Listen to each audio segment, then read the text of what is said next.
Halo, perkenalkan nama saya Hugo Satriawan dari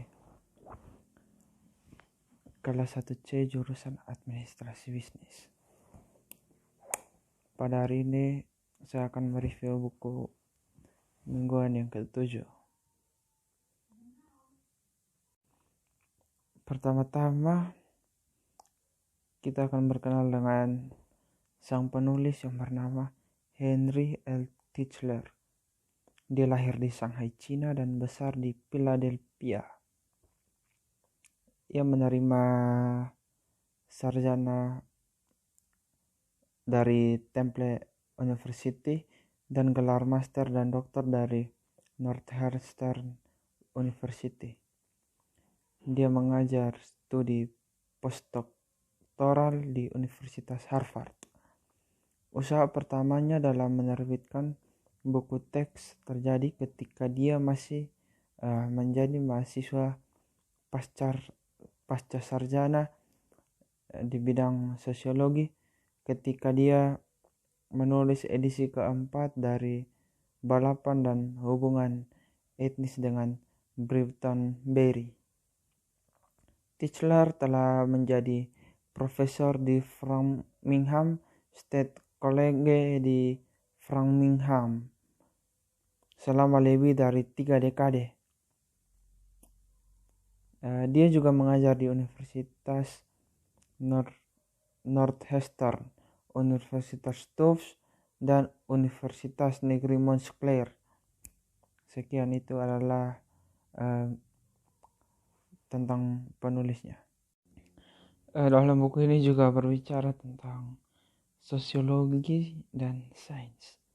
Sosiologi umumnya digambarkan sebagai salah satu ilmu sosial, sementara sains mengacu pada kumpulan pengetahuan yang disusun secara sistematis yang menunjukkan pengoperasian hukum-hukum umum. Sosiologi juga menggunakan metode penyelidikan umum yang sama yang digunakan dalam ilmu alam. Seperti ilmuwan alam, sosiologi menggunakan metode ilmiah, suatu proses di mana kumpulan pengetahuan ilmiah dibangun melalui pengamatan, eksperimen, generalisasi, dan verifikasi.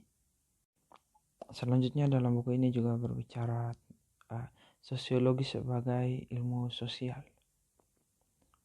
Ilmu-ilmu sosial terdiri dari semua disiplin ilmu yang menerapkan metode ilmiah untuk mempelajari perilaku manusia. Meskipun ada beberapa tumpang tindih, masing-masing ilmu sosial memiliki wilayah penyelidikannya sendiri. Akan sangat membantu untuk memahami setiap ilmu sosial dan memeriksa hubungan sosiologi dengannya. Lanjut, buku ini juga bicara tentang konsep budaya.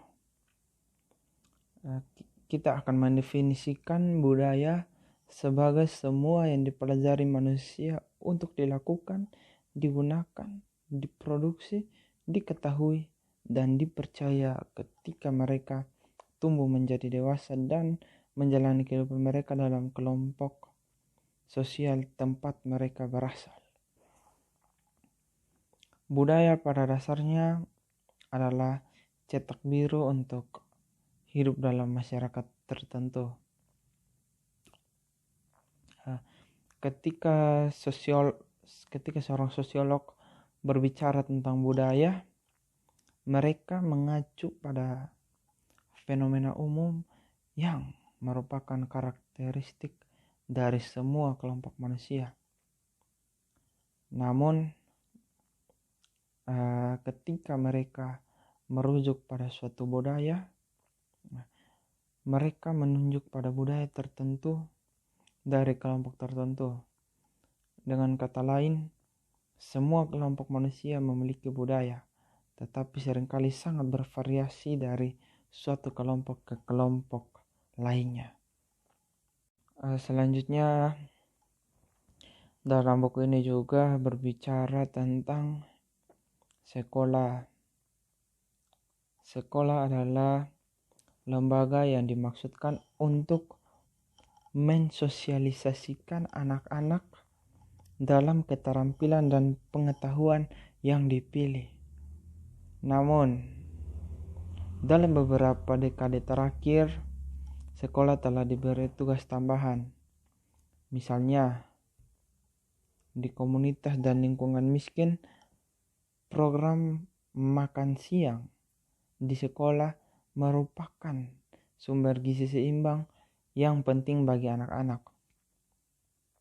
Sekolah juga harus menghadapi masalah yang lebih mendasar. Sebagai sebuah lembaga, ia harus menyelesaikan konflik nilai-nilai masyarakat lokal dan pejabat negara dan daerah yang tugasnya menentukan apa yang harus diajarkan. Selanjutnya, buku ini juga berbicara tentang orang tua. Ketika pasangan memiliki anak, tanggung jawab mereka meningkat pesat. Mereka harus menemukan cara untuk memberikan perawatan dan pengasuhan yang diperlukan untuk perkembangan yang sehat dari bayi mereka, sambil bekerja keras untuk menjaga hubungan mereka sendiri. Tentu saja, kebanyakan orang tua mengantisipasi beberapa tekanan yang mencoba menyelesaikan sebelum bayi lahir. Mereka membuat rencana keuangan, menciptakan ruang hidup, dan mempelajari perawatan bayi. Mereka meminta saran teman dan kerabat dan mengembangkan layanan pengasuhan anak mereka di masa depan.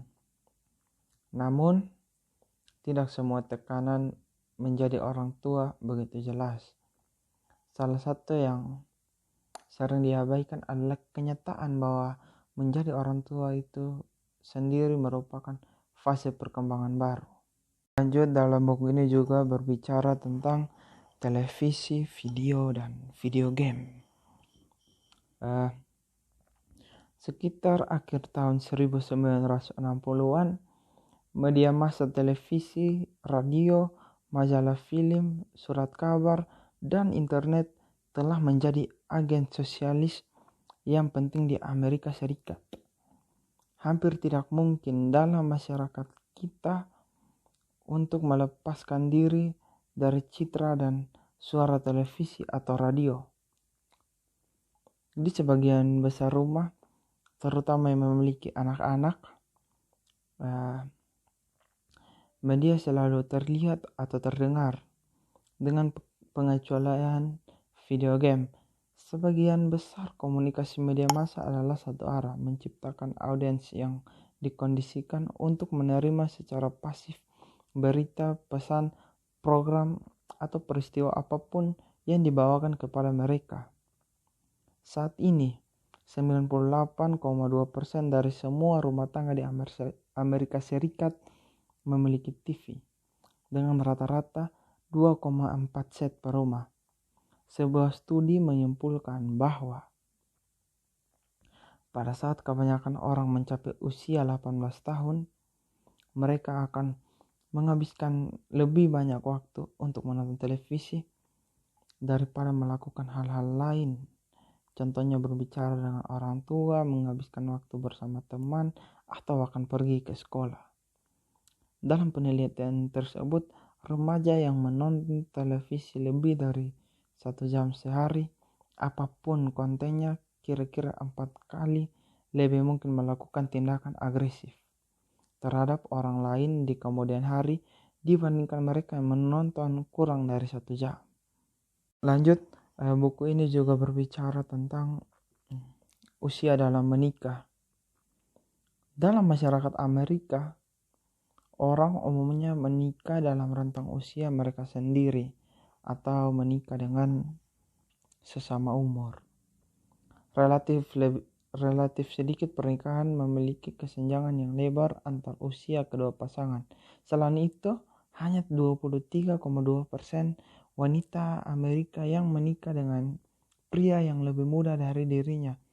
Rata-rata dalam pernikahan pertama untuk pria dan wanita pria cenderung sekitar 2 tahun lebih tua dari wanita. Namun hal ini berkaitan dengan usia pada saat menikah. Misalnya, pria berusia 20 tahun menikahi wanita dengan usia rata-rata hanya 1 bulan lebih muda. Pria berusia 25 tahun menikahi wanita dengan usia rata-rata 11 bulan lebih muda. Untuk pria berusia 30 hingga 34 tahun, usia rata-rata untuk istri adalah 2,8 tahun lebih muda. Sedangkan untuk pria di atas 65 tahun, usia rata-rata untuk istri hampir 10 tahun lebih muda. Pada tahun 1890, perkiraan usia rata-rata pernikahan pertama adalah 26 tahun untuk pria dan 22 tahun untuk wanita. Selanjutnya dalam buku ini juga berbicara tentang pasangan tanpa anak. Tidak memiliki anak di antara pasangan menikah telah meningkat dalam beberapa tahun terakhir. Banyak wanita dalam masa subur melihat penundaan pernikahan dan melahirkan anak sebagai jalan menuju pekerjaan yang baik dan kemandirian ekonomi. Bagi banyak wanita, penundaan sementara ini menjadi permanen karena pilihan atau kebetulan. Wanita dengan tingkat pendidikan tertinggi, mereka yang terlibat dalam pekerjaan manajerial dan profesional, dan mereka yang memiliki pendapatan keluarga tertinggi memiliki tingkat tidak memiliki anak tertinggi. Tingkat memiliki anak di antara wanita berusia 40 hingga 44 tahun meningkat dari 10% pada tahun 1980 menjadi 20% pada tahun 2006. Sekian dan terima kasih.